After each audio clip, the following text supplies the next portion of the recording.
Is your location services not working on your Apple Watch? This usually happens due to wrong settings, connection issues with your iPhone, or software glitches.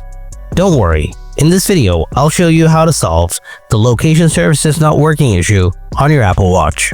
So without wasting any more time, let's get started. Before doing anything else, make sure you're connected to your internet network like Wi-Fi or mobile data. You have a stable internet connection, and then turn on and then turn off airplane mode. After doing these things, follow my advanced solutions. Solution 1. Turn on the location. First, open up the Settings app on your Apple Watch. Scroll down a little bit. After that, tap Privacy and Security. Then tap Location Services.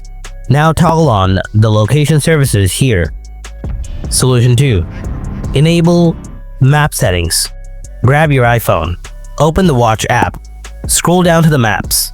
Tap on it. Here, you need to enable all the settings.